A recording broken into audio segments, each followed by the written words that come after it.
laman media sosial telah gempar dengan rumor-rumor terbaru tentang filem Fantastic Four. Basically, kalau kau follow the rabbit hole, the rumor began dengan Jeff Snyder, iaitu satu panelis untuk siri ataupun podcast daripada YouTube, The Hot Mic with John Roca dan juga Jeff Snyder. Jadi menurut Jeff Snyder, dia ada beberapa scoopers yang bagi tahu dia bahawa Vanessa Kirby akan ambil alih tempat Sue Storm lah, and then pelakon The Human Torch pun dah confirm lah. Lepas tu beberapa benda lagi yang kita akan bincangkan malam ni. So malam ni kita ada 4 topik utama. Soalan-soalan daripada penonton akan dijawab pada penghujung 4 segmen ini. So jom kita mulakan dengan segmen pertama kita, iaitu tentang The Storms. So 2 scoop casting yang pada aku rumor ni semua malam ni semua ura-ura, bukan berita sebenar, bukan berita rasmi, tapi pasal dia menarik kita akan bincangkan juga. So the main scoop adalah the fact yang pelakon Vanessa Kirby akan memainkan watak Sue Storm dan juga Joseph Quinn akan menjadi The Human Torch. Jadi untuk segmen ni aku ada 2 soalan. Soalan pertama adalah untuk Munif. Apakah pendapat anda tentang ura-ura bahawa pelakon Vanessa Kirby dari filem Hobbs and Shaw dan juga filem MI7 mungkin memainkan watak Sue Storm aka The Invisible Woman dalam filem Fantastic Four nanti? Adakah Marvel tak cukup bajet nak bayar Margot Robbie yang semakin blockbuster belakangan ni? So kita mulakan dengan Munif, silakan. Okay, untuk this particular rumor, so macam Nick cakap malam ni kita memang layan lah gosip-gosip yang legit ke, gosip-gosip sampah ke, semua kita layan malam ni. So first news of the day, Vanessa Kirby ni kan. Tapi aku nak address pasal yang Margot Robbie tu dulu. Since kita tahu dia dah out of the running, aku actually I'm okay with that. Pasal apa? Orang cakap pasal superhero fatigue kan. I'm having Margot Robbie fatigue. Macam nah, semua benda nak ada dia kan. So macam the problem is that dah lah macam she's in a lot of movies and then setiap watak dia macam iconic. You know, so dia dah memang synonymous. Dia dah memang synonymous dengan Harley Quinn. Itu memang tak payah cerita lah. Lepas tu sekarang ni dia synonymous dengan Barbie pula, meletup kan. So aku rasa if she puts on the you know, the Fantastic Four uniform tu, it'll just be her cosplaying. Honest opinion lah. So you know, aku tak rasa feel dia akan sampai sangat lah. I'd rather someone yang quite talented, macam has the look juga, tapi tak pernah pegang this iconic roles, and this will be a first punya signature iconic role lah. Waalaikumsalam. Okay, so going back to Vanessa Kirby, I really like this casting. So yang kenal aku memang knows that I am a big fan of hers. In this world, there are not many women yang aku boleh confidently cakap, you know, that she looks sexy but without having to show any skin. It's just macam aura dia and dia punya muka and how she carries herself in her roles. Walaupun yang limited lah kita tengok so far. I think dia ada berlakon lah in some TV series. I can't recall what they are. And of course the I think it was The Crown. Netflix. The Crown yes, kan? Yeah. Dia ada berlakon on The Crown. So itulah. Check it out if you're a big fan of this, you know, British series, political dramas and all that. In her, admittedly dalam her few cinematic outings as supporting characters lah. Satu in the Mission Impossible franchise and of course on the Hobbs and Shaw punya outing. But aku rasa you can't deny that there's something very gripping about her even in those macam limited punya appearances tau. And aku suka yang kalau betul dia nak cast ya, sebab she's not your damsel in distress punya muka juga, despite being, you know, a real elegant pretty face kan. Which is suitable for the character of Sue Storm sekarang. Sebab kalau kau baca the Marvel comic these days, it almost seems like Sue Storm tu yang jadi the moral compass and the leader of the Fantastic Four tau, while Reed Richards keeps fucking things up left and right kan. So and also not just that, Sue Storm pun kau tengok dia punya development of her powers lately, aku rasa if she was a mutant, she would easily be Omega level. Sebenar. If she was a mutant, that would be her power scaling. She'd definitely be Omega level, which means dia memang unlimited potential. So dia tak boleh cast another muka just damsel in distress kan. So you need someone yang memang nampak lah dia punya elegance itu, but at the same time you know that you do not want to mess with this person.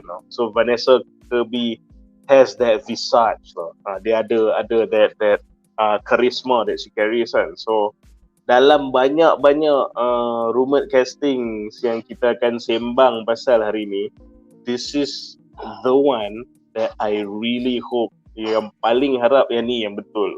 Kalau yang lain tu semua salah, yang ni je betul, that's enough for me. I'm good.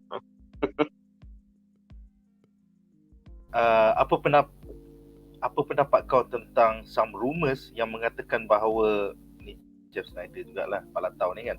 So dia kata yang the reason that this casting news came out first is because the focus of the film adalah kepada Invisible Woman as the matriarch dan bukannya kepada Reed Richards. Apa betul? Is that woke angle ataupun macam sejajar dengan Marvel Comics universe sekarang? Apa pendapat kau? I mean, it's a bit of both. So kita pun tahu the Marvel movies, series and even comics pun memang nak push that woke agenda lah orang kata, which is, you know, racial diversity, empowerment and celebrating all this sexuality apa semua tu kan. Cuma aku rasa this whole Sue Storm Fantastic Four thing is tastefully done lah bagi aku, sebab it is in character for Reed Richards to always, sebab dia macam mana macam Reed Richards, he's the smartest human alive, ironically he doesn't know how to human. Tu masalah dia kan. So unofficially memang dari dulu Sue Storm has always taken the moral compass macam cakap tadi, and the leadership role for the Fantastic Four. She's basically the mother, the big sister, and also the ass kicker of the bunch. So power set dia yang paling kuat and paling useful lah. So kau nak stealth, reconnaissance, defensive, offensive, power set dia cover semua tu. So, you know, whether orang officially kata she's the leader of Fantastic Four ke tak, she always has been, in terms of power set, in terms of power level, and even in terms of, you know, being a human in this superpowered world lah. So bagi aku, kalau the showrunners take this direction, dia bukanlah, you know, it's not jarring lah bagi aku. It's quite in line and in character. I'm okay with that. It's better than tiba-tiba, you know, the earlier rumours yang kita bincang kan, nak gender ban the thing lah, nak race ban siapa lah. That would be yang benda yang aku tak suka tu, which is ticking the social punya box and not a creative reason. Kalau dia buat Sue Storm jadi leader, like I said, that's in character, that will be in line with the comics, so I have no problems with that. But aku sih rasa Vanessa Kirby can carry that, you know, alpha woman Sue Storm and tak jadi menyampah. Dia lain macam, you know, kalau saya macam alpha woman Ruby Rose, dia vibe dia lain. Betul lah. Tapi macam alpha woman Vanessa Kirby, you know, in the first superhero family team, I can see that being tastefully done. So sebab dia tak try hard sangat, she just has that respectable aura about her in all the, you know, roles that she plays. And so I really feel this is good casting. I really hope this is not rumor. Itulah. Yes, sama-sama kita nantikan. Pasal korang kena ingat sekarang ada actor strike dan writer strike. Jadi kebanyakan pelakon tak dapat sign on officially. So sekarang level agent bercerita dengan studio je macam, kau rasa Vanessa free tak? Kita nak shooting bulan depan ataupun Januari depan, something like that. So selagi actor strike tak habis, I think semua ni memang tahap palatau rumor je lah. Alright, seterusnya soalan untuk Duan ya. Apakah pendapat anda tentang ura-ura pelakon Joseph Quinn, iaitu watak rocker Eddie Munson dari siri Stranger Things, mungkin memainkan watak Johnny Storm aka The Human Torch dalam filem Fantastic Four nanti? So silakan Duan. Aku dengar dia ni jadi Richard. Ni jadi Storm juga. So macam Semua pun level rumor lah sekarang. Tapi sebenarnya dia lagi susah jadi Johnny Storm daripada Richard sebab dia dah muda. Lepas tu dia bawa watak gila-gila. Kalau siapa tengok Stranger Things tahu punya karakter je ni. Dia boleh buat watak gila-gila dan hot head lah. So kenalah dengan watak Johnny Storm tu. Sebab sebenarnya dia in reality dia bukan orangnya tu. Tapi dia boleh buat watak tu, so dia kena. Kalau dia jadi Richard memang tak tahu kalau dia boleh buat watak yang genius ke aku tak sure. Sebab ada orang kata dia Richard kan. Kepala tahu jugalah. So kalau Johnny Storm aku rasa dia lebih sesuai jadi Johnny Storm lah. Which is Johnny Storm ni sebenarnya dia punya karakteristik orang muda yang honky lah, dia macam honky, lepas tu dia hot stuff, lepas tu dia suka macam gila-gila, dia ekstrim, lepas tu memang ladies man. So actually benda ni macam kira American punya bad boy lah kan. Sebenarnya siapa-siapa pun boleh bawa.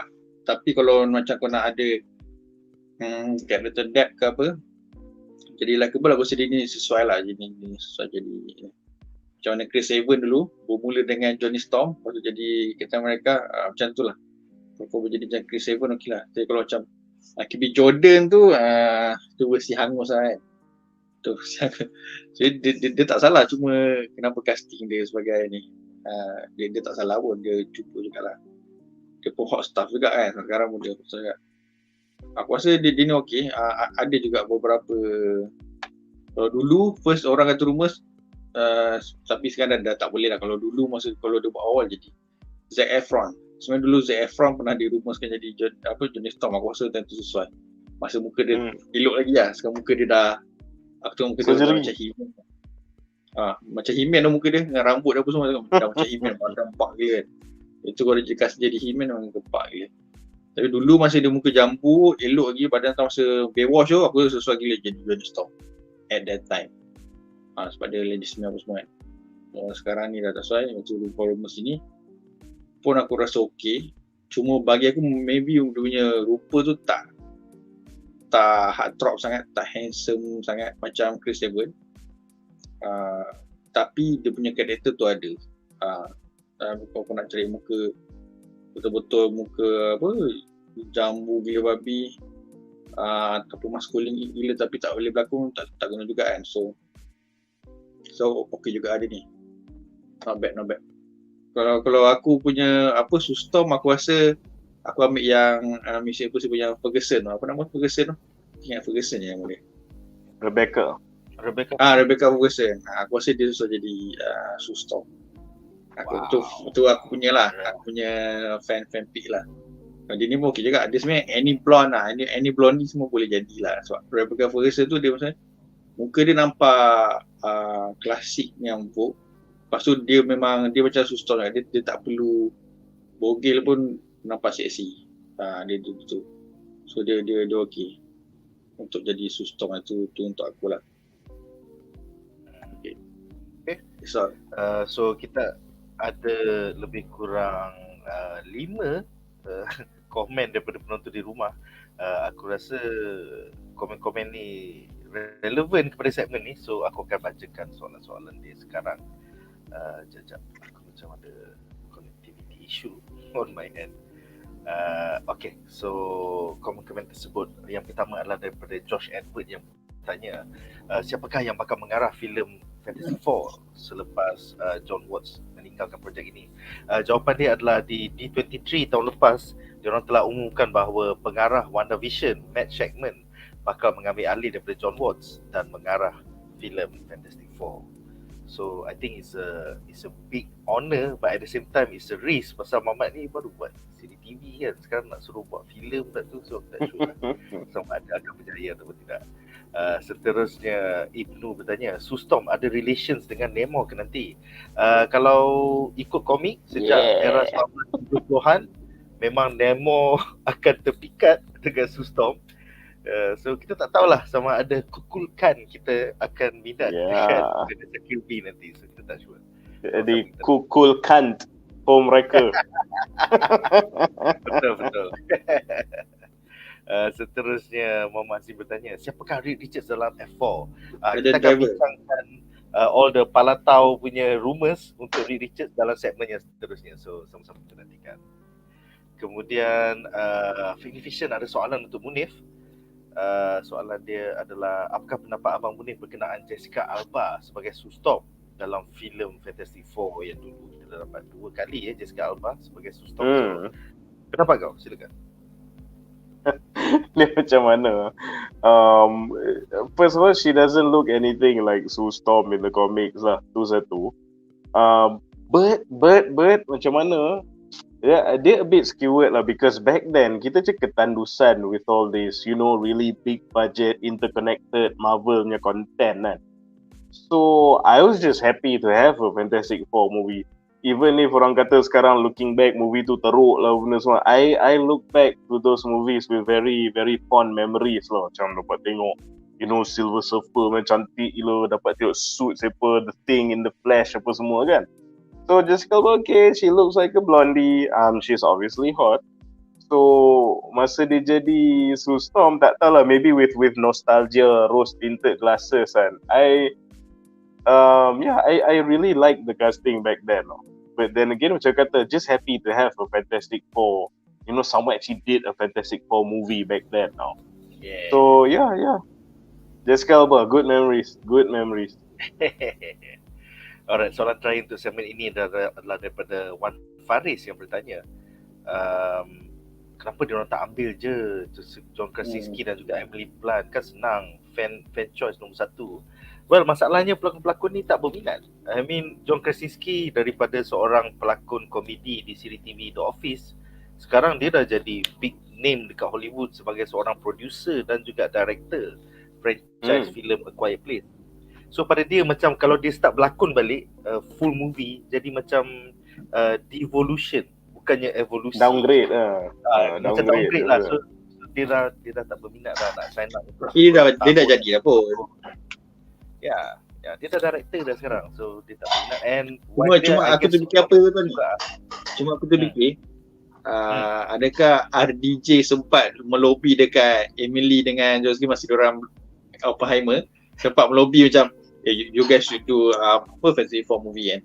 Dia lobby kata dia semua dia share ke, ada pengaruh sikit ke. Aku kalau DJ ada buat tu aku macam aku selut kan. Tapi tengok gaya DJ macam dah lupakan Marvel lah, kata Oppenheimer is the best movie ini lah, cuma aku tak tahu lah kan. Kalau dia tolong lobby best lah, maknanya diorang terbuka hati kan, mana tahu. Sebab betul bila DJ borak dengan kau, takkan kau nak ignore kan. Mesti memang kalau sama ni kau cakap tak nak, tapi ni kau borak dengan DJ kan. DJ dia karismatik tau. Aku rasa orang yang boleh tukar pendapat kau, DJ lah orang. Cuma kalau diorang tak jadi, maknanya DJ tak ada cakap apa-apa lah. Kalau diorang jadi, aku rasa DJ ada do something lah. So that's my opinion. So rugilah kalau dia tak ada. I think ultimately semua fan pun memang nak John Krasinski dengan Emily Blunt. Tapi itulah career sekarang, career diorang dah sudah makin boom. So yalah. Munif, apa kau nak cakap? But it's just macam kalau macam Nick cakap di John Krasinski tu dah being known more as a director and producer. Lepas tu successful pula tu. Yang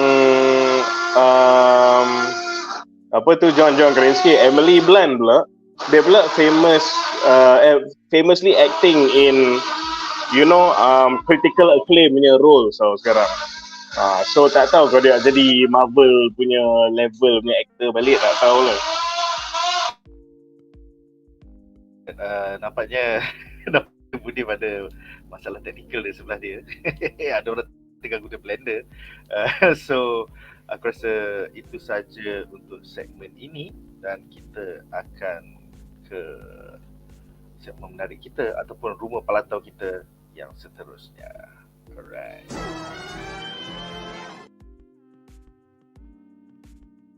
Alright, so rumah palatau kita yang kedua adalah tentang watak aka Mr. Fantastic pula. So untuk segmen ni aku ada satu soalan je untuk semua panelis. Apakah pendapat anda tentang ura-ura bahawa pelakon Adam Driver daripada Star Wars sequel trilogy telah menolak role Reed Richards aka Mr. Fantastic pasal dia tak boleh brain the script asal Fantastic Four yang versi John Watts tu. Dan role tersebut kini telah di-offer kepada pelakon Matt Smith daripada filem Morbius serta siri House of the Dragon dan juga Doctor Who. I don't know man, Matt Smith macam tak feel tu. So siapa nak jawab dulu? Munif ke Duan? Silakan. Duan, jalan lu. Okay, silakan Duan. Kenapa Adam Driver tak feel? Sebab Adam Driver ni dia macam, aku rasa dia lebih pada suka berlakon cerita yang, tak tahu lah, bagi aku lah, maybe dia nak cerita yang independent dan more to drama and serious lah. So dia macam, dia memang ada berlakon Star Wars lah kan. So aku rasa that the moment yang dia bagi pelepasan untuk dia berlakon big budget franchise ataupun nama yang besar, so that's Star Wars. So lepas tu dia ada berlakon banyak indie-indie, dia ada berlakon kelakar jugalah, tapi tak macam apa, Logan apa lah cerita tu, tak ingat nama dia, tapi Logan something lah, pasal dia dengan si Daniel Craig pergi merompak semua kan. Logan's Run. Logan's Run. Ya, indie. So dia macam dia suka cerita-cerita yang macam aku rasa dia ni macam hipster sikit lah, cerita yang macam indie ke ni. Kalau lawak pun tak ada lawak pun tu, lawak macam ni.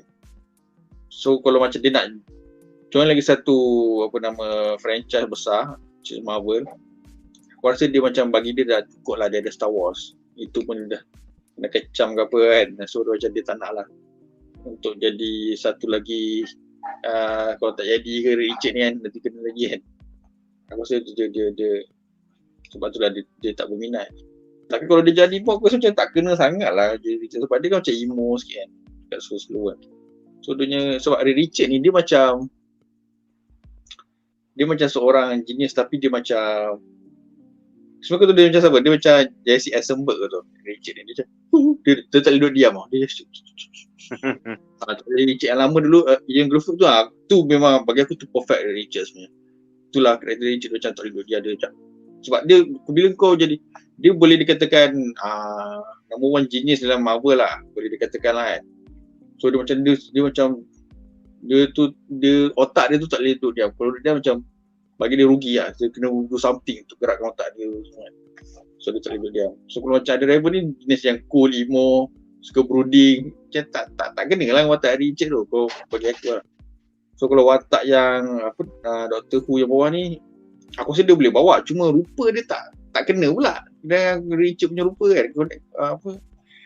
Sebab tu lah Richard ni kalau yang boleh jadi, sebenarnya bagi aku memang John Krasinski tu lah.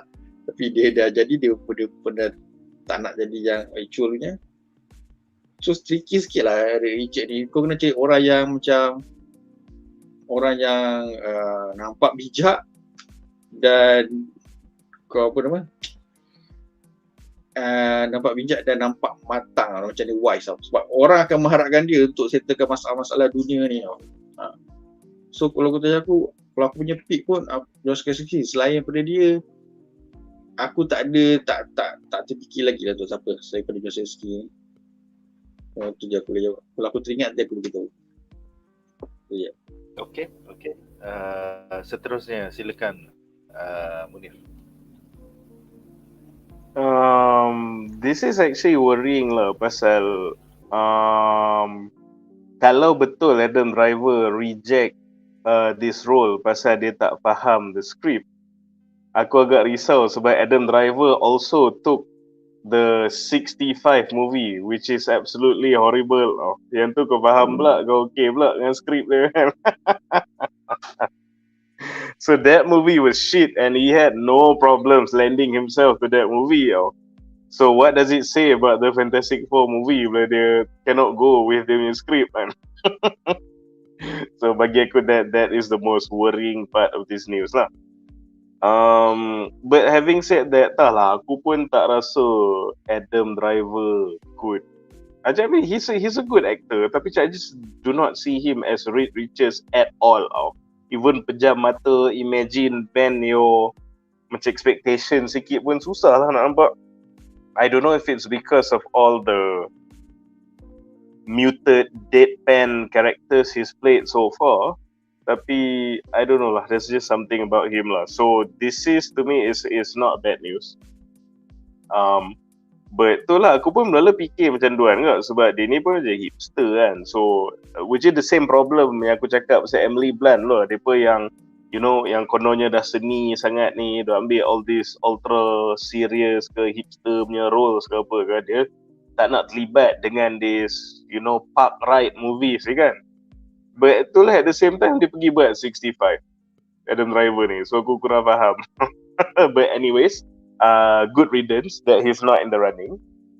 And then you go to the Sam Smith thing. So bagi aku Sam Smith ni is a bit interesting pasal aku faham at a glance he doesn't look the part at all. However, I must say makin aku baca, especially the recent Matt stories. Smith, nama dia Matt Matt Smith asal. So macam Matt Smith makin aku baca the latest punya Fantastic Four punya comics and stories and so on, where you start to see, you know, how incompetent Reed Richards can be, or you tengok how evil Reed Richards can be kalau kau tengok The Maker kan, the Reed Richards or Ultimate Universe apa semua. So there is a side of Reed Richards yang memang fit dengan muka Matt Smith. Dia macam he can pull off that Reed Richards bagi aku.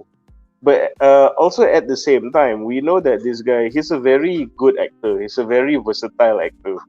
Kadang-kadang kau tengok muka dia macam, dia ni macam, kenapa aku rasa dia ni macam heartthrob dia macam, muka macam tak, not your typical handsome kan. Tapi macam, ada juga that vibe.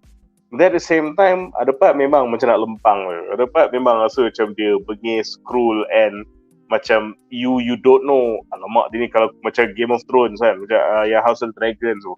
Kalau aku berdiri sebelah dia, adakah tiba-tiba aku macam unprovoked akan kena pancung tiba-tiba, dia ada that menace to him pula tiba-tiba. But at the same time, dia very very lovable dalam Doctor Who pula apa semua kan. So because he's a versatile worker, and in the latest iterations of the comics, Reed Richards is not exactly a black and white punya person. By some stretch, aku rasa he can pull it off. So macam aku cakap tadi lah, Reed Richards is the smartest man in the world, is the smartest human in the world, but he doesn't know how to human. So kadang-kadang that very conflicted punya character tu, aku rasa Matt Smith he can do these characters well. And again, aku cannot talk enough about his versatility. So kau bayangkan Mamat ni boleh buat the whole world macam sokong dia punya sumbang mahram ambition. Can you name me any actor who can do that? Mana-mana pelakon dia buat perangai sumbang mahram in a movie, in a TV show. Kau tengok berapa ramai orang akan support that shit. But Matt Smith, House of the Dragon, he pull it off. So aku rasa kalau dia setakat nak jadi this very conflicted, smartest man alive, tapi humanity wise quite questionable on occasions, but heart ultimately always in the right place, this is cake to him. Banding korang, you know, nak buat korang suka an incestuous tyrant. So because of his sheer versatility, and aku setuju point kau, it doesn't look the part, doesn't feels like he is made for the part, but he's super versatile. I bet also he would have done, kalau dia betul casted, would have done a way better job than Adam Driver. That's what I feel. However, aku pun nak pitch in juga, but kalau kau tanya aku punya ultimate casting favourite, that be Jack Quaid for me lah, from The Boys fame. Sebab dia pun macam, sebab aku tak tahu lah, something about him, pasal it's held by the fact yang dalam filem Oppenheimer, dia pun is already cast as a scientist. kan. Lepas tu kau tengok this dude pun he's quite lanky, and then kau nampak muka sama yang smart kan, tapi you know he also macam fumble shit which is also Reed Richards kan. And then the nature of Reed Richards punya power, which is very, bagi aku lah, dia sangat goofy, sketchy apa semua ni kan. Kadang kalau ambil pelakon yang terlalu serious, and then tangan je panjang doing that shit kan, it's not just the CGI but the person pun buat those abilities nampak jaring. Tapi kalau Jack Quaid yang being all goofy and stretchy apa semua, sebab dia muka dia macam kelakar-kelakar kan, so aku rasa dia takkan nampak as jaring. So even bila dia beraksi, it will look like it fits. He also looks like a smart guy, and he also looks like an incompetent smart guy. So because of those reasons, and aku tak tahu lah, personal casting choice aku would be Jack Quaid lah for the role of Reed Richards. So but if it is Matt Smith pun, no hell, bring it on. It'll be a lot better than Adam Driver lah. Most definitely. Okay, aku dah terfikir lah siapa yang aku punya fan casting perfect for Richard. Nama dia aku tak ingat, tapi dia berlakon jadi Purple Man dalam Jessica Jones. David Tennant. Kau pun Doctor Who juga tu. Doctor Who yang ke-9. Ya, Doctor Who yang ke-10, sorry. Ya, David Tennant will be awesome. Dia Doctor Who, dia pernah aku dalam Harry Potter. Dia selalu dapat watak jahat lah itu. Sebab dia bila dia buat jahat, kau tengok dia seorang yang kurus tau. Macam dia macam kurus, tapi bila dia buat watak jahat, dia menacing tau. Kau takut dengan dia. Kau tengok macam mana dia sekejap takut dengan dia tanpa menggerakkan masa pun. Sebab power dia satu hal lah, tapi dia boleh macam influence kau, dia boleh manipulate kau dengan kata-kata Quiet! Satu restoran dia style gila.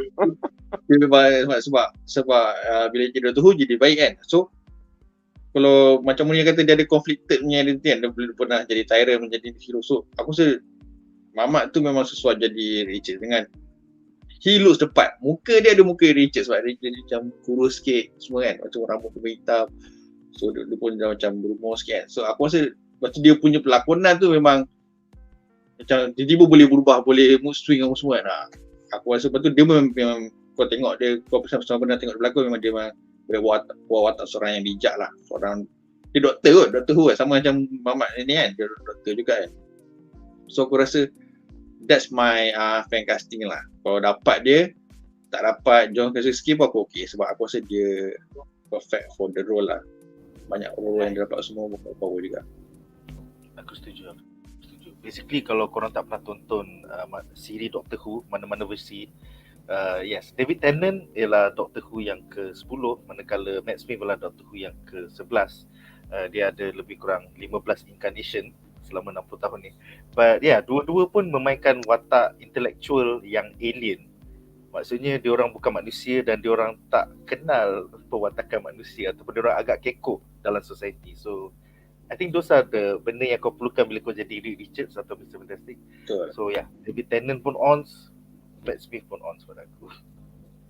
Alright, so kita ada 3 soalan menarik untuk segmen ni. Soalan pertama adalah daripada Faris yang bertanya, apa pendapat penulis rumor bahawa Cillian Murphy jadi Dr. Doom? Ya, aku setuju. Aku lagi suka rumor yang Giancarlo Esposito jadi Dr. Doom. Baru best. Apa pendapat korang? Silakan Munif.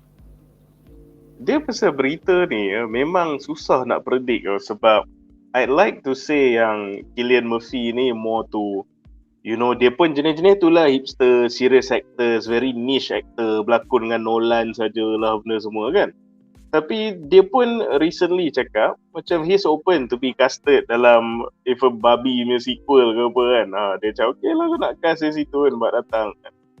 So I mean, I know he looks like macam he has this fun side to him juga. Cuma maybe dia tak pernah ada kesempatan to take this more you know, loosen up kind of roles. Tapi tak tahu, aku rasa kalau Marvel, if they really do the pitch properly, mereka memang, you know, can convince him, you know, this is his own story and movie ni memang macam kan very, you know, character study lah, whatever jual ke dia macam tu kan. there is a possibility. And the thing is it's not just because dia sesuai ke tak sesuai jadi Dr. Doom. Just like Matt Smith tadi, this is another case where aku cakap it might really work because he's such a damn good actor. Tak, kalau kau tengok Oppenheimer pun, there are many scenes yang kau tengok, oh, this such a pain, broken man, macam dia, the conflicted guy, and then he's so brilliant, no one gets him, going through all this shit. Tapi macam asal scene tu, most of the scene dia tak cakap apa pun. He's just staring into space. Sebab dia punya emoting and his piercing eyes. So aku like imagine, bayangkan you become Doom and your only emoting can be done through your eyes. So Cillian Murphy would kill it. He would kill it. So if this was true, then macam more prestige to the MCU, and MCU fans gonna eat good lah. Seriously. Cuma itulah, aku rasa memang dia berminat pelakon filem-filem Oscar je lah. Dia macam aku tak rasa dia nak blockbuster macam MCU ni. Itulah. So seterusnya soalan daripada Nazmi Ali yang bertanya, apakah pendapat panelis kalau watak Reed Richards tu bagi dekat Pedro Pascal? Aku macam dia ni macam Margot Robbie versi lelaki. Semua projek pun Pedro Pascal lah. Semua franchise pun Pedro Pascal lah. Aku dah buat Pedro Pascal. Dia memang ada season dia lah. Kadang orang ni macam kau pasal nak ada satu moment tu. Semua cerita ada Aquafina. Aku naik menyampah tau. Memanglah dia bukan watak utama kan. Tapi anak mana cerita mesti ada Aquafina. Semua cerita Disney. Aku macam menyampah. Aku naik menyampah tengok. Sama lah sekarang zaman Margot Robbie dengan Pedro Pascal lah. Pedro pula memang dia tak tolak job. Janji ada ni jalan. Tapi kalau dia macam The Rock kan. Dia tak tolak job. Kalau Pedro bawa jadi kan. Tapi dia tak susah jadi Richard. Pedro susah jadi Dr. Doom. Kalau Cillian tak nak, aku rasa Pedro jadi Dr. Doom. Pakai topeng dia ada. Tak habis pakai topeng bro. Itu kelebihan dia. Dia tak akan komplain kau bertopeng muka dia. Sebab kau nak cari orang yang tutup muka kau kan, susah tau. Sebab orang aktor nak apa yang dah lama dengan baru nak naik semua nak tunjuk muka dia, nak marketkan dia. Orang yang boleh tutup muka dia memang tak ramai lah. So kalau kau tanya aku, kalau Cillian tak nak, sebab Cillian kan hipster kan, aku rasa dia tak nak lah jadi. Walaupun dia perfect for Dr. Doom, aku tak rasa dia nak jadi. So macam Pedro, that's different story. Sebab dia jenis apa job big job besar-besar, payment is good, dia bedal. Lepas tu dia kill it. Kalau aku rasa kalau Pedro jadi Dr. Doom, aku rasa sesuai. Aku rasa memang boleh jadilah. Lepas tu pakai topeng ni, my favourite dia suruh pakai topeng ni kan.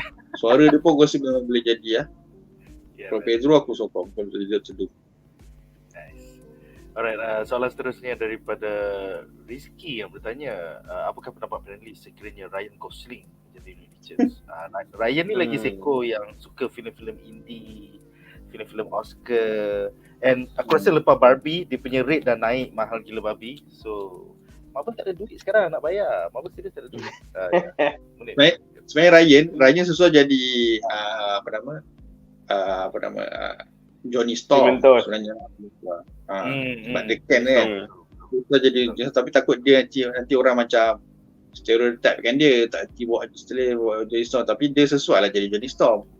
Cuma itulah aku tak tahulah kalau dia nak tak. Dia ikut kan banyak cerita big budget yang dia join juga. Tapi tak tahulah kalau dia jadi Johnny Storm, aku okey sebab dia dah ada karakter tu. Kau tengok Barbie kau tahulah kan. Itulah Johnny Storm. Itulah. Dia soalan terakhir yang bagi aku lah pasal Ryan Gosling ni, dia macam nampak douchebag sangat. So aku kurang bersetuju. Sebab Reed Richards dia macam orang dia yang kena sumbat dalam locker tai sekolah tau. Ryan Gosling ni nampak macam dia yang sumbat orang dalam locker tai sekolah. So dia dah terbalik. Betul, dia nak jadi human, dia nak jadi human torch tu better lah. Tapi macam dia is not helped by his Ken punya role juga recently. Dia terlalu banyak that douchebag energy. So dia tak boleh jadi that conflicted nerd bagi aku lah. Alright, soalan terakhir untuk segmen ini adalah daripada Kai Nizam yang bertanya, so dengan adanya filem Fantastic Four ini, adakah ini bermaksud bahawa The Illuminati bakal wujud di MCU juga? Aku rasa Iron Man dah tak ada, Black Bolt tak tahu akan datang ke tak, Inhumans, so agak susah nak form The Illuminati macam versi Marvel Comics. Tapi kalau ada pun dia orang akan fill in dengan orang-orang bangang lah, tiba-tiba yang kawan Captain Marvel pun boleh jadi ahli Illuminati. Aku macam what the fuck is this shit, man? So, aku tak tahu lah. Aku tak tahu. Dia kalau pada pendapat aku pula, the sad thing about Illuminati ni is that macam mana dia orang dah terlepas kapal and dah terlepas 2-3 kapal. Sebab kau introduce dalam Multiverse of Madness, lepas tu for some reason kau jadikan dia canon fodder. Aku tak faham benda tu. Tu dah wasted kat situ dah. Lepas tu at the same time Illuminati pun heavily involved dengan Secret Invasion patutnya, which obviously dah gone to waste juga. So bila lagi nak slot in Illuminati? The only place narrative wise yang Illuminati boleh slot in masuk is for the incursions and that will lead to the Secret Wars lah, betul lah. But nampak gaya macam apa yang Marvel nak buat ni, safe incursion, so akan heavily tied to whatever is gonna happen in Loki season 2, TVA and Kang. So yang ni dah memang very deviating from the comics lah. It really looks siapa nak buat the combination of the Secret Wars and incursion, so related to Kang. So benda yang patut Illuminati dah masuk, korang dah waste kan. And the next thing yang nampak Illuminati boleh kait, korang dah kaitkan dengan Kang. So I think the Illuminati boat has sailed 3 to 4 times dah, unfortunately. Sial lah, sedih sial. Ni semua pasal Inhumans jadi CCTV bangang lah. Kalau dia jadi itulah pasal Black Bolt. Alright guys, so dengan itu berakhirlah segmen ini dan kita akan ke rumah pantau kita yang ketiga.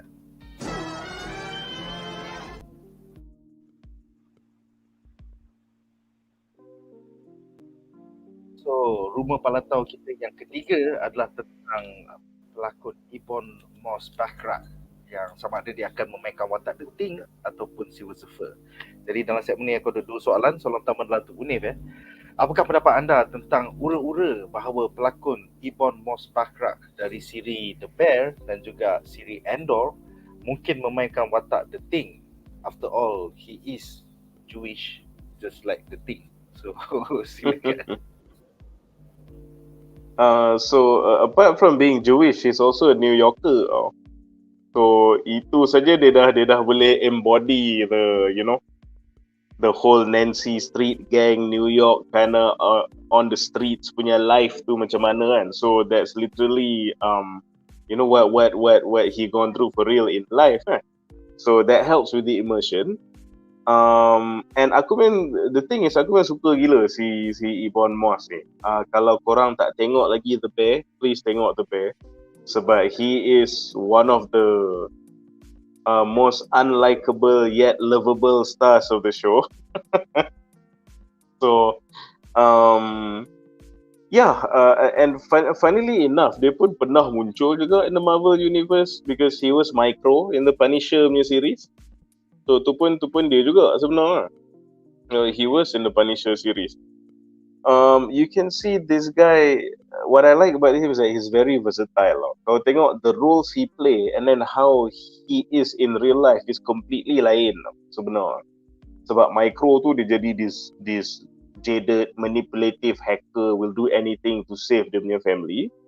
Dalam The Bear pula dia jadi this foul mouth asshole, but he actually has a heart of gold sebenarnya, tapi toxic masculinity, but just very misguided guy also. Lalu in real life, he is a super sophisticated family man, father of 2, who enjoys playing music and also is actually macam a professional cook juga to a certain extent. He will on occasion bake bread for no reason and just bagi to the homeless or something around New York apa je tu. Roti yang dia bake sendiri. So dia, he's a very macam sophisticated guy, and watak-watak dia main is like wildly different to himself and different to the roles he plays. Dia ni pun ada that versatility factor which I think will do good for the character again, even if at a glance he doesn't look like the part now. And aku admit it doesn't look like the part, tapi character wise aku rasa he can nail it. So, and lagi satu funny story lah. Apart from his connection with Marvel, so to speak, dia memang dah berlakon dalam The Punisher. Aku rasa dulu masa aku dalam grup BuzzPop, aku duk promote, kata korang cuba tengok cerita The Bear ni. Cerita ni best. So, one of the things aku cakap is that this Ebon Moss, saya ingat dia ada buat satu joke pasal dia kutuk Snyder fans. So aku rasa pasal dia pernah kerja dengan Marvel, and then dia pun ada part dia buat the stupid joke tu. So aku rasa this rumor entah agak betul lah, sebab ada that affinity to maybe join into the MCU kan, tak tahulah. Since kita grasping at straws, semua ni speculation. So out of all the palatau, selain the Vanessa Kirby one, aku nampak yang ni pun macam could be close. Could be there's some kind of real elements to it lah. So anyways, to sum up the Ebon Moss, if there's one thing that's the same in all the characters that he's played, is apa tau? He's really good at playing orang kata in progress kind of characters tau.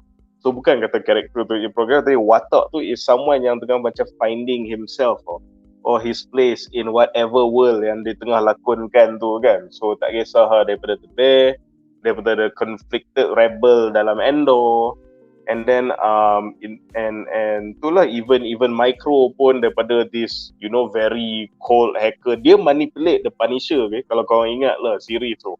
Tapi in the end he is revealed to be very very humane, very family person sebenarnya. So I think that quality is really good for the Thing juga. And aku faham kalau kau tengok in the comics, the Thing is very, he's very secure about himself.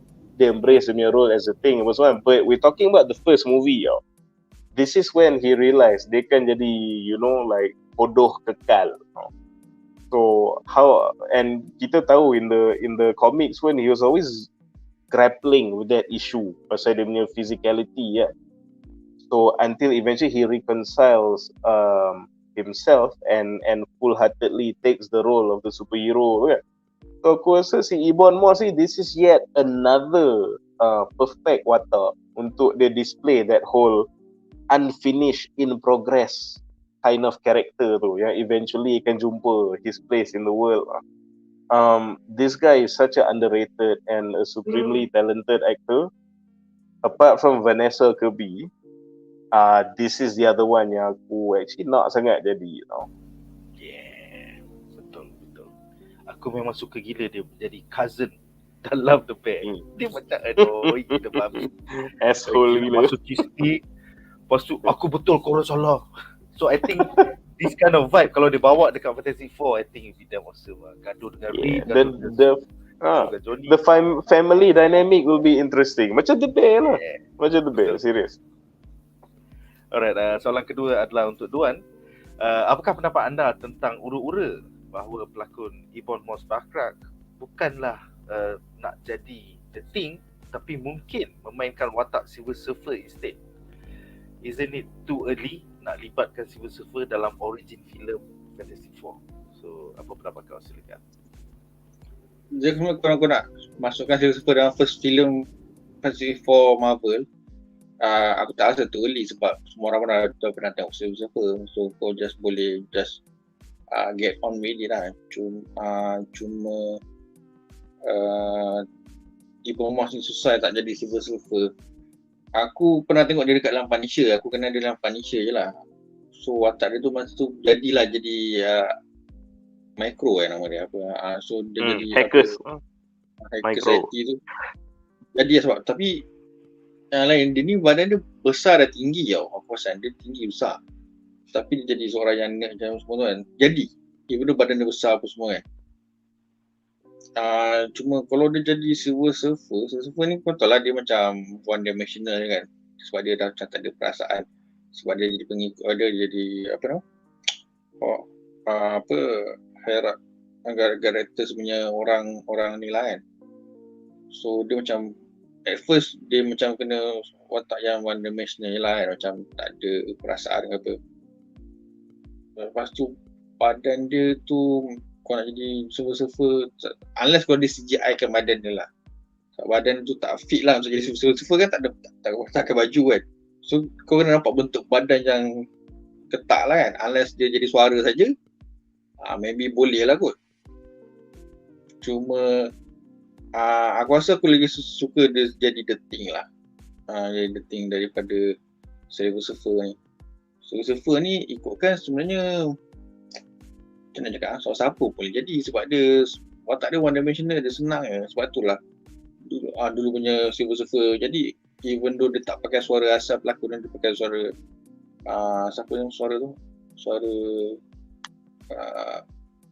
Morpheus yang suara lah aku. Pakai Morpheus yang suara. Tapi badan tu siapa yang jadi Hellboy punya kawan tu. Dia yang jadi sebab dia pakai suit kan. Sebab tu Silver ni tak perlu satu pelakon, dia boleh combination ataupun CGI terus ke. Dia tak ada masalah sebab dia watak dia ikutkan tak susah nak dibawa sebab dia one dimensional. So siapa pun boleh bawa Silver Surfer bagi aku lah. So kalau dia Thing aku rasa dia ni sesuai lah. Kalau tak dia ni kalau aku punya fanpick Stone Cold Steve Austin jadi The Thing. Sebab badan dia besar, dia botak. Tapi itulah dia punya Texas accent tu macam tak boleh nak buat. The Thing New Yorker, dia Texas. Macam tak sesuai pula kan. So Stone Cold pun tak kerti nak berlakon kan. So aku rasa lebih bagus promosi lah. Kalau Silver Surfer aku rasa better CGI ke kau bagilah siapa-siapa jadi Silver. Sebab rugi kalau dia bohong jadi Silver bagi aku lah. Betul. Alright, so kita ada 3 soalan menarik untuk segmen ni. Soalan pertama adalah daripada Takza Muhammad yang bertanya soalan cepu mas ya. Dia tanya Fantasy 4 ni akan tahan lama tak ataupun dia akan reboot banyak kali? Dapat ni tengok F4 kena remake. Hopefully abang Kevin Feige kita akan make it to last at least 10 years lah. At least minimum 10 years lah. Biarlah sampai 2-3 phase kita dapat tengok pelakon-pelakon ni menjadi Fantasy 4. So I hope kita tak akan dapat versi teruk macam Fan for Stick lagi. Memang versi paling teruk pada aku. Sebab F4 ni dia tricky sebab dia dah pernah ada 3 filem, 2 kali reboot, 3 filem. So lepas tu bila Marvel dapat rights, Marvel nak make it perfect lah. Sebab dia the first Marvel family.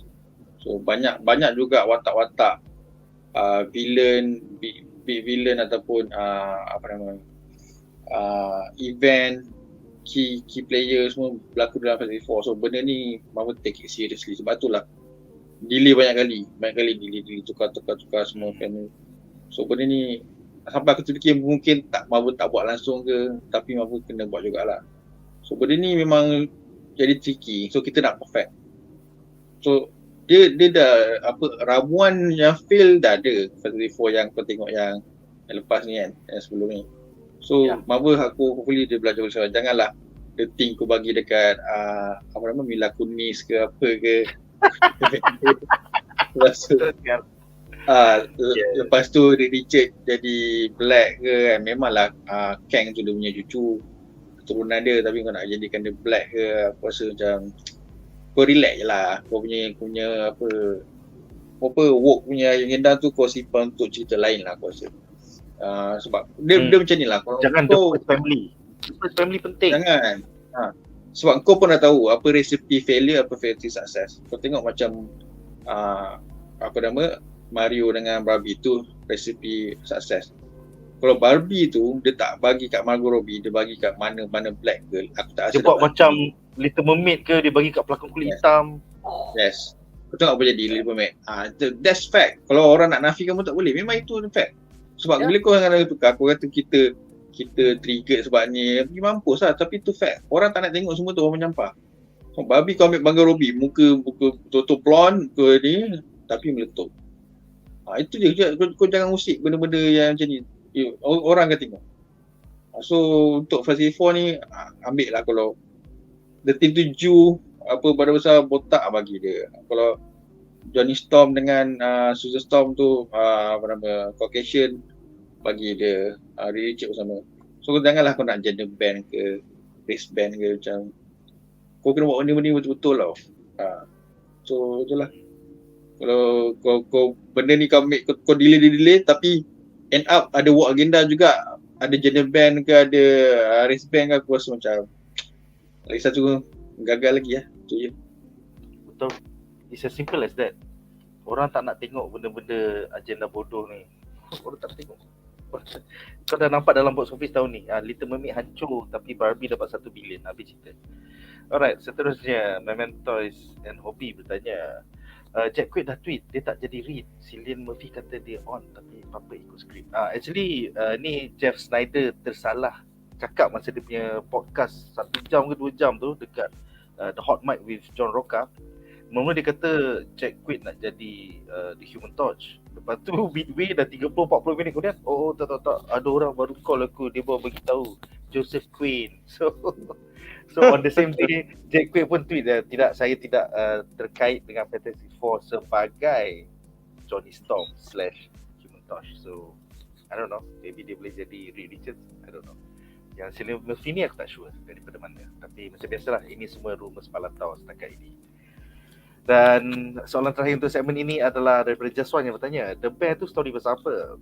Dia adalah story tentang seorang chef cordon bleu yang terpaksa balik ke Chicago kerana restoran abang sulungnya telah dalam krisis, abangnya meninggal. So it starts from the day yang they take over the business and then dapat tahu di sebalik tabir tu abang dia tak pandai jaga bisnes, tak pandai buat account and shit like that. So dia ada a lot of resentment lah. Dia cerita tentang seorang chef with a lot of resentment, tanggungjawab, responsibility, family, pasal ni family business and shit like that. So amat unik.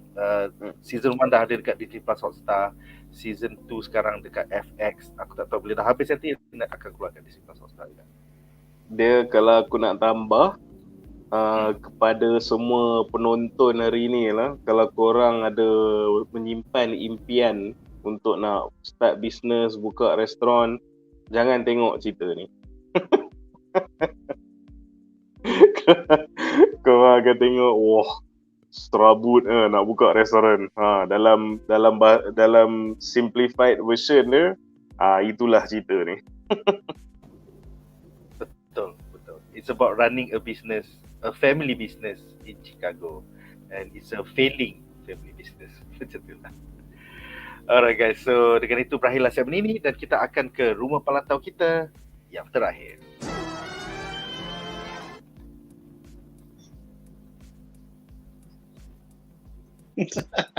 ¿Qué pasa? So ini adalah rumah pantau kita yang terakhir untuk malam ini.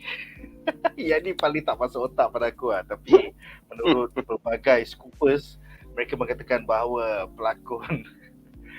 pelakon legenda Antonio Banderas, Zorro, mungkin memainkan watak Galactus of all fucking things. So aku ada satu soalan untuk semua panelis. Apakah pendapat anda tentang ura-ura bahawa pelakon Antonio Banderas mungkin memainkan watak Galactus? I mean, tiba je Galactus jadi Latino pula. Bukankah terlalu awal nak libatkan Galactus dalam origin filem Fantastic Four? Kita mulakan dengan siapa wants to go first? Duan, nak jalan lu. Alright, silakan. Kalau Galactus jadi Mexican kan, orang tengok bumi tu dia kata, where's my taco? The taco Tuesday. Tak makan kan, dia nak taco kalau. Kalau kita bukanlah racist, bukanlah tak boleh Latino jadi Galactus, tapi he doesn't look the part lah Antonio Banderas ni. Sebab dia punya accent tak boleh buang tau. So macam mana orang nak take it seriously Galactus? Galactus ni cakap slow apa semua kan. Kalau dia cakap laju, dia macam apa nama tu? apa nama tikus yang laju, Speedy Gonzales tu. Dia cakap laju macam Speedy Gonzales. Slang pekat Dia pekat gila tu, dia memang tak boleh buang. Dia dengan Salma Hayat memang tak boleh buang. Tapi that's the beauty, semua benda tu seksi kan. Tapi Tok Galactus tak kena. Memang tak kena. Apa dia jadi suara apa semua kan. Aku rasa Galactus akan di CGI lah, takkan kan. Maka dah ambil muka sebiji macam kelakar lah pula kan. Atau buat awan biru ke kawan dia kan. Buat awan lagi kan. So macam kalau itu benar tak sesuai lah jadi Galactus bagi aku.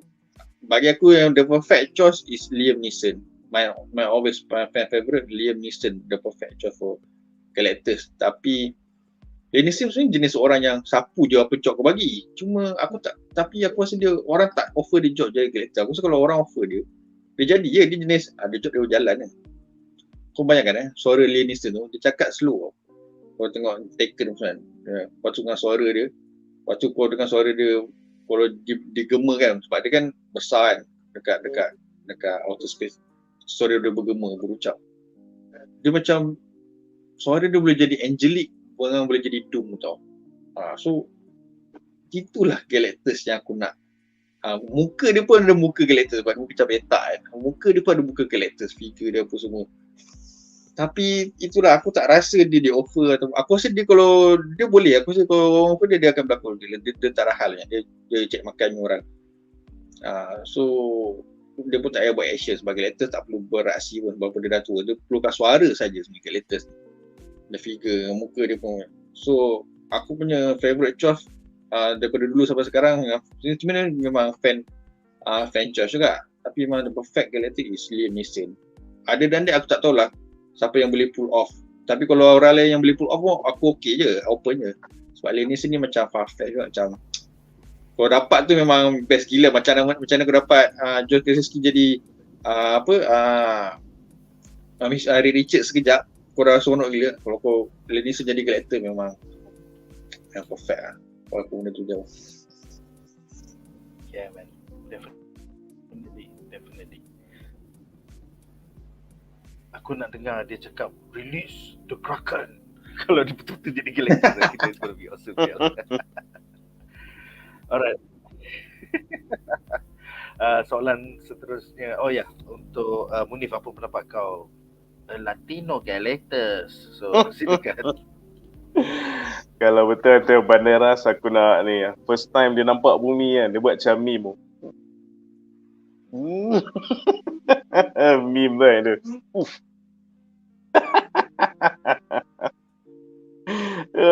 Itulah macam aku cakap lah, aku je iyalah it's gonna be CGI character mostly kan, tapi the voice pula akan diberi extra focus kan, and kita tahu slang dia memang pekat gila kan. So macam go and search for the planet my herald. Macam nampak Spanish sangat kan. So tak tahulah, dia akan kill the immersion lah. Kau dengar macam slang kan, dia kena suara yang macam neutral ke international sikit tau. Kau Munif kau bayangkan kan, dia suruh Silver Surfer pergi cari planet kan. Silver Surfer, go find me a planet to eat. Dale. Vamos. Vamos. 1, 2, 3, 4. Dia pasal apa? Sebab kita dah tengok. The funny thing is that we are reminded dalam Indiana Jones tau, literally yang baru keluar ni, slang dia memang pekat gila. So and they just cast him as a Spanish guy kan, senang. So aku tak tahu kalau dia tiba-tiba boleh, I don't think he can talah. Dia si rumor sih memang mengarut, senang cerita. Ini saja nak troll orang. But but if you are asking my opinion, tu aku punya fan cast lah, I would rather, macam Nick sebut tadi, Giancarlo Esposito kan. Aku suka dia punya cool, calm, collected manner tu. Tambah that voice punya amplifier ke modulator sikit, he could be a good voice for Galactus pun. Or even more seasoned voice actor, entah Mark Hamill pun with the voice modulator could probably do a more chilling, booming, better cerebral punya job as the voice of the Eater of Worlds kan.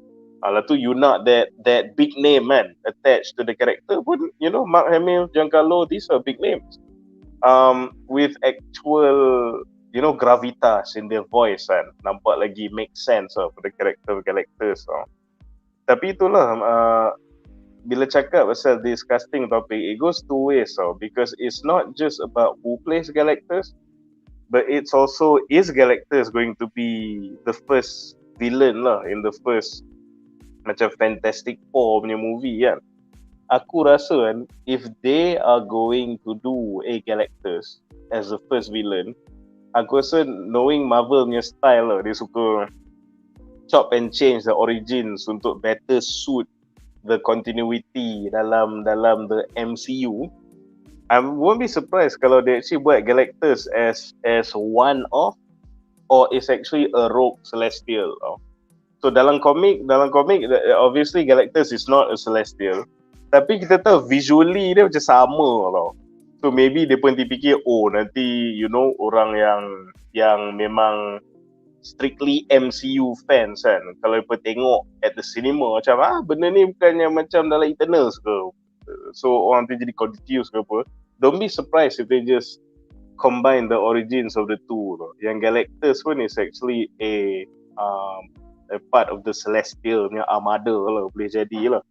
But this casting news actually brings upon, you know, other interesting follow-up topics which if not Galactus then who kan, which is also an important question pasal a lot of the Omega level threats, Avengers level threats dia memang datang daripada the Fantastic Four punya line, all these cosmic punya problem. So it's not just about the casting, it's about which villain they use can literally affect the Marvel Cinematic Universe in a big way tau. So you know, kau cakap saya Annihilus pun, that's an Avengers level or crossover punya event pula to deal with kan.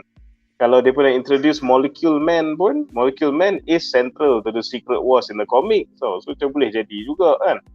So contoh yang Antonio Banderas ni memang troll sebab you never know, Galactus is probably not even gonna be the villain yang dia akan pakai in the movie pun. So dalam semua this casting rumors ni, bagi aku this Banderas Galactus is the most unlikely lah, and hopefully stays that way. Jangan jadi nightmare kalau jadi betul-betul lah. Pening lah. Betul. Aku rasa terlalu awal untuk origin filem kau nak masukkan Galactus lah, kau nak masukkan Silver Surfer. Biar orang jatuh cinta dulu dengan Fantastic Four. Nanti filem kedua, ketiga kau nak buat Galactus, Silver Surfer boleh lah. Tapi people need to care about the first family first. It's as simple as that. Yeah. Betul. Alright. Kita ada banyak soalan, ada banyak yang menyimpang, tapi aku cuba jawab yang on topic dulu. Pertama, kejap ya.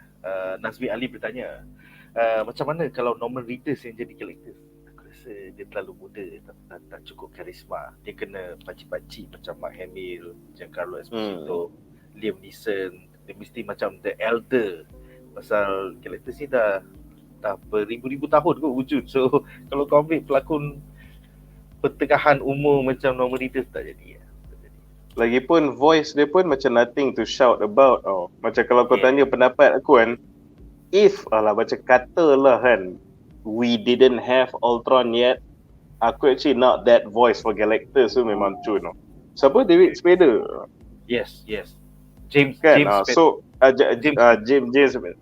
So bayangkan his voice untuk Ultron macam untuk Galactus, dia memang sedap gila, very very booming, very intimidating, memang kena lah. Tapi you know, Ultron already owns that voice, two part of the characteristics. But basically what I'm saying is that someone yang nak play Galactus, so to speak, either you kena ada that big name or your voice is iconic, or to the level of, you know, even what Benedict Cumberbatch did for Smaug kan. Dia macam tu. Betul. Alright, soalan seterusnya adalah soalan untuk kaki-kaki komik kita. Syafirul bertanya, boleh tak para panelis cerita sedikit tentang Galactus? Galactus tu siapa? apa adalah dia, kenapa dia makan planet dan kenapa dia nak makan datang ke bumi. Adakah dia macam ego the living planet? So siapa nak jawab, Duan ke Munif? Kan kau dah tengok Fantasy 4 nombor 2. Itulah ada Galactus. Yang tu awan je bro. Yang tu awan je. Dia ada konsep tu lah. Dia macam entity, itulah dia level. Dia macam ada aku dah terbaca, dia macam ada kena-mengena dengan Celestial. Dia macam ada terjauh ke macam tu lah kan. Dia macam ada kena dengan Celestial punya keturunan ke apa dah. Sebab dia entity yang, tapi dia bukanlah Celestial, dia macam dia on his own lah. So in term of dia nak hidup, so dia kena makan macam. So dia punya appetite tu adalah planet. Tapi dia tak nak pergi cari. So dia suruh dia punya Herod dia macam Silver Surfer, Fire Lord, siapa lagi dua aku tengok, ada 4 orang kot. So yang paling top sekali Silver Surfer lah yang pergi cari planet ni. So bila dia sampai tu planet, dia mula sesi pemakanan dia tu. Cuma aku teringat masa aku pernah tengok kartun lama kot, Fantasy 4 ke Spider-Man, aku tengok Galactus sampai. Lepas tu Richard apa semua orang buat macam mana. Dia ada buat macam-macam nak tentang Galactus, salah jadi tak nak justru je kot. Tu Galactus belah dia tu. Dia ada tempat lain. The trial of Galactus. Richard guna otak untuk kalahkan Galactus. Betul. Aku pun ada pertambahan enggak lah pasal ni. Kalau kau nak tahu more pasal dia punya macam cosmic origins kan. Sebab yang ni pun aku dia suka read up pasal astrophysics punya stuff. So aku suka the part of Galactus punya origin yang relate to that lah. So basically aku rasa ni pop culture fans, comic fans pun even for general knowledge lah, orang pun akan tahu the universe ni dia kata dicipta from the Big Bang kan. So as far as we know, that's the concept of all kehidupan lah, Big Bang. So the universe tu sentiasa expand kan, sampailah sekarang and continue to expand. So kononnya at the end of the journey dia kena something dia panggil the big crunch. So the big crunch bila semua dia dah maximum expansion dia macam withdraw balik into that singular punya state. So dalam actually even in some scientific articles right, and even Marvel Comics they go with the theory yang universe ni dah banyak kali ada that Big Bang and then Big Crunch, Big Bang and Big Crunch. So this cycle jadi banyak kali, meaning there have been multiple universes sebelum kita tau. It's just currently ni kita punya turn lah. So cerita saya kenapa dia relate to Galactus lah, sebab benda ni lah yang sangat enigmatic pasal Galactus tau. So Galactus is both a normal person and also a celestial level being. Dia lah dua-dua. So macam mana benda ni boleh jadi? Sebab Galactus is a dude named Galan from this planet Tar ni, daripada universe yang before our Big Bang. So what happened was that dalam universe, the previous universe depa go through that big expansion, tapi macam beza sebab depa bangsa Galactus punya orang-orang ni depa lagi advance, depa detect yang universe depa akan collapse. So before universe depa collapse, tak silap tu Galan ni maybe a scientist di planet dia was more. What he did was that he create this really advanced cosmic level punya equipment untuk serap all the matter daripada dia punya universe, and hopefully matter tu akan tolong dia exist during the next Big Bang. Sebab selalunya bila jadi crunch semua benda hilang dan start balik kan, meaning benda di previous universe tu tak ada, reset and jadi universe baru. Tapi Galactus found a way untuk kekalkan dia punya existence by compacting matter from dia punya universe tu. So bila universe collapse and then jadi Big Bang, dia keluar sekali into the new cycle. So dia tak hilang dengan universe dia muncul into our universe and carrying matter from the whole universe. So sebab tu dia orang, tapi kau muncul into our universe, this new universe with matter from your world, dia basically jadi a god. Tapi dia orang sebenarnya. So he's both at the same time. So sebab tu dia bukan celestial, and dia bukan this concept of reality macam eternity, macam chaos and the living tribunal. He's just a dude sebenarnya from a previous universe, tapi dia sama level sebab dia buat all the matter from the previous universe.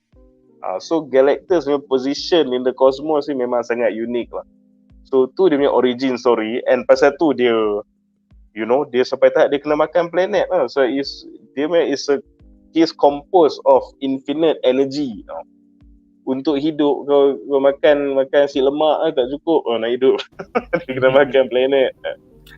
So that is the cosmic origin of Galactus. Nice. Yang pentingnya adalah dia bukan celestial dan dia bukanlah beyonder. He is his own thing. Alright, seterusnya Josh Edward bertanya, what if kalau MCU tukar Galactus jadi a war general with a big ship that eat other planets? Lagi baik jangan panggil Galactus kalau nak buat macam ni. Like, dah bukan Galactus ya. It's like, I can imagine the old 20th Century Fox will make something as lame as this lah. But I hope Kevin Feige and Marvel Studios tak buat benda yang selim apa yang macam Josh cakap ya. Kemudian Josh menambah, kalau bukan Galactus, apakah villain kecil yang boleh lawan F4? I think tak perlu villain kecil, tapi it could be something macam Annihilus daripada The Negative Zone. So maybe kau boleh tie balik kepada The Quantum Realm dan Kang. So pasal this is the multiverse saga, so aku rasa agak penting that filem F4 pun acknowledge that it's a multiverse saga. Maybe play with the Negative Zone, ataupun Negative Zone tu kau tukar jadi Quantum Realm, and that explains that where they have been for 60 tahun. They got lost in space and then now only they come back. So actually aku pun I have some thoughts about this. Dia berkait pasal the Banderas punya casting tadi. Sebab macam aku cakap tadi lah, aku berasa maybe it's not Galactus tapi betul lah macam si George tanya kan. So if not Galactus then who? So I have a few theories lah. Sebab one of the easiest they could do, yang bukanlah kata macam villain kecil, tapi kalau if you doing Negative Zone, kau can easily do Blaster. So maybe Blaster jadi macam the generic front fasadnya villain dulu, and then tiba-tiba bila kau take out Blaster, turns out dia pun sebenarnya is a slave tau. Tu siapa? Annihilus kan, tease for the next movie ke apa contohnya. Or macam Nick cakap lah, this is a multiverse saga. Tak ada salah sikit pun to establish the threat level. Kalau dia buat macam the Fantastic Four lawan one of the Kang variants, who will this time do more than just lose to a bunch of ants lah, of course lah. Lepas tu tapi itulah, but talking about the villain, jadi sayang lah sebab sekarang Super Skrull dah tak boleh buat, that they've ruined that. Lepas tu Inhumans tak boleh buat because you've also ruined that. Most likely Doom akan ada, tapi probably akan berkait with their origin story. Maybe not yet outright lawan Doom, sebab he will be a thing for Secret Wars. He has to be. If it's not that, then Namor lah nampak. Tapi nanti dia berkata this is a PG villain for Black Panther 2 pula. Walaupun memang sepatutnya jadi villain untuk Fantastic Four kan. So tak tahulah. Aku nampak the best way to go is that because we are lacking in Kang content in the freaking multiverse saga when he is our big bad. Just have them lawan, I don't know, Ramatat ke. Yeah, I think lawan Ramatut will be awesome bro. Dia lawan Ramatut. That'll be really cool, and that will be classic comic. So and another fun thing is that it's not same kind of battle yang Marvel suka buat lately. 10 rings lawan 10 rings. Gamma monster lawan Gamma monster, Super Skrull. At least this time, like the comics, you'll see interesting matchups also. You have the 4 different powers of the Fantastic Four, and then lawan this Kang variant, very visually, ancient Egyptian yet modern lah, with this unforeseeable technology apa semua. That would make for really visually cool matchup. And they can add stronger bones to the multiverse saga and setting up Kang as the big bad. So aku tak nampak ada masalah langsung if they just went with Kang, with the Kang variant. Tapi itulah, MCU these days agak unpredictable. So kita tak tahu apa dia nanti buat. Itulah. Set lah. Macam Kang tak penting langsung, tapi orang patut takut Kang. Orang nak takut Kang macam mana kalau kau tak tengok dia langsung? Fuck man. Alright. Seterusnya Ibnu bertanya, Galactus akan jadi the next big bad selepas Kang ke, atau sekadar jadi another villain je? Tak tahu macam mana sekarang. Sedangkan Kang yang sepatutnya jadi fokus pun tak jadi fokus. So aku tak tahu sama ada Galactus akan dirugikan dalam satu filem one and done, ataupun dia akan jadi the bad villain untuk the next phase. Sebenarnya Galactus so jadi next big villain lah after Kang. Lepas Secret War sudah habis, event sudah habis, so what's the next big thing kan. So bila Galactus datang memang sesuai lah. So tapi itulah macam nak build up pun lama, lambat, susah nak cakap. Aku tak nak cakap, kemungkinan lebih kepada one off. Tapi sayang sebab Galactus ni kalau one off macam mana kau tengok F4 yang super tu, jadi macam bodoh lah kan. Super baik tak payah buat kan. So kalau tanya aku, dia bagus lagi jadi next big villain lah. Tapi macam orang dah Marvel build up dulu, dah ada cerita ke, ada legend ke apa semua, cuma dia tak muncul lagi. Tengok aja ni. Dia pada pendapat aku pula pasal this whole like Galactus as the next big bad atau one off ni. Dia di irony pasal Galactus ni, dia undeniably powerful. Tapi kalau kau tengok Marvel Comics kan, dia tak banyak overarching stories yang pasal Galactus sangat. It's usually dia kan somewhat involved in the bigger conflict, atau dia just jadi the big villain for one single comic arc macam tu dah. Dia tak ada, there's no equivalent to King in Black ke Civil War ke yang the central problem is Galactus lah, takat aku baca in recent times. But here's the thing, but that doesn't mean yang Galactus cannot be a multiple movie overarching villain. Boleh sebenarnya, but in the context of the MCU, again aku cakap the boat has sailed. Pasal apa? All the perfect places yang kau boleh letak Galactus, you've wasted. Sebab kita ni dah masuk dalam multiverse saga kan. Macam Nick cakap lah, multiverse saga. Tapi Kang pun kau tak larat nak set up. And kalau macam Duan pula cakap, you need build up for not just Galactus but any villain to work as your big bad. Tapi that build up tu kau sudah tak sempat buat. Pasal apa? Sebab kau juga imagine lah, this is a what if scenario kan. Dia tengok the Marvel movies yang dah keluar sebelum ni. Bayangkan Captain Marvel, first movie, dia dah settlekan the Kree problem, dia dah pergi tapau the Supreme Intelligence semua kan. Suddenly, post credit ke whatever, tengok something happen to the Kree punya homeworld. Sebab the Supreme Intelligence semua dah tak ada kan. Tiba-tiba macam dark shadow sampai ke planet dia orang. That's the first tease. Lepas tu follow up tunjuk kenapa ada banyak sangat all these Skrull refugees datang ke bumi kan. From a follow up from that Captain Marvel punya plot kan. Maybe the Skrull pun ada something yang kita dare not sebut nama dia tau. Dia dah makan kita punya homeworld lah. So macam dah tease something. And then imagine pula, then kau tengok Guardians of the Galaxy 2, dia pun dah settle the ego punya problem, tapi sebenarnya ego tak mati lagi, tapi ego macam dah lemah kan. Tiba-tiba tengok masa dia lemah tu ada another dark shadow datang pula ke planet tu, ke ego. So you have all this Skrull punya homeworld, Kree punya homeworld, and then ego pun mesti kena faham by something. That's when you build up. Kalau kau nak buat the cosmic punya villain, that is boom, Galactus muncul. But the ship has sailed. Aku tak nampak if there any room for macam Guardians of the Galaxy pun dah macam wrap up dah third movie. Lepas tu we don't have a Nova punya movie. So when are you gonna set up the galactic stuff with everything yang dah ada sekarang and everything yang belum buat lagi? When are you gonna set up the galactic stuff untuk buat Galactus as the main big bad? Lepas tu dengan Secret War semuanya datang dengan Kang kau tak set up habis kan. The short and simple answer is I'm afraid kalau dia guna Galactus, yes, it will be a one and done. Unfortunately so. Set lah sedih gila tu. Alright, seterusnya Easy bertanya, panelis, ada kemungkinan tak yang filem F4 ni fokus pada origin of Lucifer?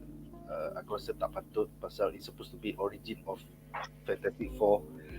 So Lucifer ni pun adalah the herald of Galactus. So kalau boleh janganlah kau libatkan Galactus ataupun the herald of Galactus, Lucifer, dalam filem pertama di mana kita patut jatuh cinta kepada the first family, bukan tiba-tiba kau nak masukkan Galactus lah, Lucifer lah. Nanti banyak sangat orang punya origin story, lepas tu jadi rojak. So maybe for the second film ataupun third film. Seterusnya Daniel Kim bertanya, agak-agak korang macam mana Fantastic Four ni masuk dalam dunia Marvel sekarang ni? Ada teori Brazil ke? I think one of the rumours yang menarik daripada palatau-palatau di laman media sosial adalah mereka telah hilang sejak era 1960-an MCU dan mereka terlekat di negative zone, dan sekarang 2025 MCU timeline baru diorang kembali ke sini. Jadi kau dah tak ada soalan-soalan macam diorang kena blip ke? Mana diorang masa Thanos datang ke bumi? Kenapa diorang tak tolong? So aku rasa it is the cleanest example ataupun answer. Oh, diorang terlekat kat negative zone. So diorang tak kena blip, diorang tak boleh datang masa Thanos sebab hal, Battle of New York pun diorang tak ada. So I think that is the cleanest solution. Apa pendapat korang? Diorang sampai kat rumah kan. Kat rumah. Kata, where's Agatha? Agatha kan jaga rumah. Agatha jaga anak-anak diorang. Ya, betul. Agatha jadi bila dia ada siri sendiri kan. Oh, Agatha ni macam dulu bodoh masa mula datang. Ya Pak, ya, kami akan bersih. Sekarang tu jadi Munif. Tapi yang ni cakap tu memang betul lah. Aku rasa, logistically that's the way that makes the most sense. And lagi pun benda tu dah ada case study tau. Sebab ada satu run where dia tunjuk, aku rasa Johnny Storm pun, dia terperangkap lah negative zone tu untuk berapa tahun dah kan. Tapi sebab time dia flow differently, so dia tak nampak macam dia age pun. So aku rasa dia probably guna that particular storyline as a case study lah untuk time flows differently dalam negative zone. Dia terperangkap situ for how many years, so jadi the veteran heroes that we know in the negative zone. So bila dia finally datang balik, so tak jaring lah bila dia dah jadi sangat experienced in dealing with things while also looking quite young, walaupun sebenarnya dia dari from whatever tahun lah. That's the cleanest lah. Tapi tak tahu lah, takut juga sebab itulah we saw that in Eternals pun they didn't really do a good job to explain kenapa Eternals tak campur with all the things kan. Dia pun sepatutnya hammer down yang we are very scared of this Arisha. Faham tak?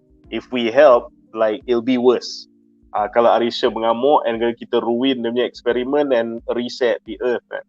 So they need to hammer it down lah, a better explanation than that. So, kalau orang tu tak baca komik, they'll just fly over their head. So macam kenapa tak tolong, macam lemah gila kan. So I hope Marvel will do this, like show don't tell approach untuk really hammer down kenapa they were not involved in the Battle of New York lah, lawan Thanos apa semua, and then why they back now.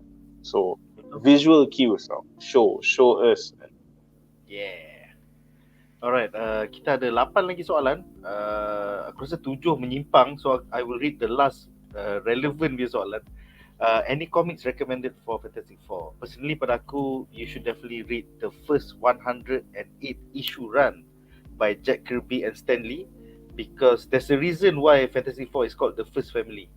They are effectively the thing that restarted Marvel selepas Perang Dunia Kedua as a company. So daripada timely dia jadi Marvel because of Fantastic Four. And memang idea-idea asal Jack Kirby dengan Stan Lee, I think this were them at the best. That whole 108 issue tu, kau dapat banyak, kau dapat Black Panther, kau dapat Galactus, kau dapat Moment, a lot of the early villains yang Kirby dengan Lee eventually used in other comics came from Fantastic Four. So yeah, definitely the first 108 issues by Jack Kirby and Stan Lee. Yang kedua adalah 20 tahun lepas, I think around 2022 ke 2002 ataupun 2003, masa Mark Waid dengan Mike Wieringo did Fantastic Four. Yang tu ada di mana Dr. Doom fokus on dia punya occult ataupun magic side, bukan saja dia punya science side. So that was a cool Dr. Doom storyline. I think they did it for 24 issue. So that was pretty awesome as well. Korang ada apa-apa recommendation untuk Fantasy 4 komik bulan? You know, actually I would love to see, sebab kau sebut tadi macam The Mole Man kan, sebab kalau kau notice in the first Incredibles movie, there's actually a whole big Fantastic Four punya homage, especially at the end saat kau tunjuk the superhero family dah finally united and know their role, their place in the world. Nanti dia lawan yang dia peti, so the Underminer kan. So that's basically Mole Man lah yang tu. So benda tu memang Fantastic Four punya homage lah. Yang macam aku pula tu lah, kalau aku nak recommend a Fantastic Four story susah sikit. So aku punya perangai ni, aku suka baca comic arc. So mana yang interesting tie-ins to the comic arcs, aku akan baca that comic. So aku bukanlah follow Fantastic Four per se. Tapi kalau aku nak recommend stories yang ada involve Fantastic Four, you should definitely tengok the one tu lah, yang the classic one lah, with the ultimate nullifier, daripada repel Galactus, save them from consuming the earth. And there's another interesting one involving Galactus kak, bila dia actually kena tangkap dengan Annihilus and use as fuel. So yang tu ada Annihilus, ada Galactus, ada Thanos even in that story. So ada the Fantastic Four pun had to deal with that juga. Other tie-ins, the Fantastic Four stories in the context of Secret Invasion is quite dark sebenarnya. I think dalam banyak cerita Fantastic Four aku pernah baca yang berkait dengan Secret Invasion is the darkest. The tie-ins to Secret Invasion for Fantastic Four. And finally, kalau kau nak tengok, you know, maybe kau nak tengok dia family kan. So nak tengok the family dynamic so broken up sikit and how they were tested, bukan enemy wise but family ties wise, kau boleh baca the Civil War tie-ins. So that's quite interesting too lah. So you don't just see, you know, you also see the ugly side macam of or the painful side of being in a family in this business lah. So these are quite good reads personally for me lah, yang melibatkan Fantastic Four. Okay, Duan? Kalau aku sama lah, memang kalau nak kenal dia punya asal memang Jack Kirby dengan Stanley lah, tu memang asal lah. Tapi kalau ada than that, aku rasa boleh try tengok diorang ada reboot balik kot. Aku rasa reboot juga kot. Fantasy Four under Mark Miller. Mark Miller buat dengan siapa pelukis lah? Lupa nak pelukis tu, pelukis Wanted lah aku. Wanted. Mark Miller dengan Mark Miller buat Wanted, dia ambil pelukis sama masa dia buat Fantasy Four. Nice. So aku rasa tu sebab tu dia macam cerita dia reboot, sebab cerita Fantasy Four tu Mark Miller buat tu, dia macam dia buat reboot untuk sama zaman dengan Ultimates. So masa Ultimates tu, Ultimates yang Marvel tu, yang Ultimates adalah tulang belakang MCU tau, sebab Nick Fury semua pada situ. So that's the Ultimate version of Fantasy Four yang Mark Miller juga buat, macam reboot balik. So aku rasa tu sesuai lah kot kalau korang nak baca. Maybe Marvel ambil yang tu juga ke, jadi dia punya base, tak tahulah, ataupun dia ambil yang lain, aku tak sure lah. Yeah, maybe. Yeah, the Mark Miller run was pretty cool juga because it's pretty modern dan dia buat dalam Ultimate Universe. And pada aku the final one lah yang korang patut baca ialah Fantastic Four di bawah Jonathan Hickman, because Jonathan Hickman brought a lot of cool concepts. Dia buat Future Foundation and then eventually storyline dia leads towards Secret Wars. So I think you guys should definitely check out Jonathan Hickman's run. I think Jonathan Hickman tulis 3 tahun, 5 tahun, something like that. So epic run.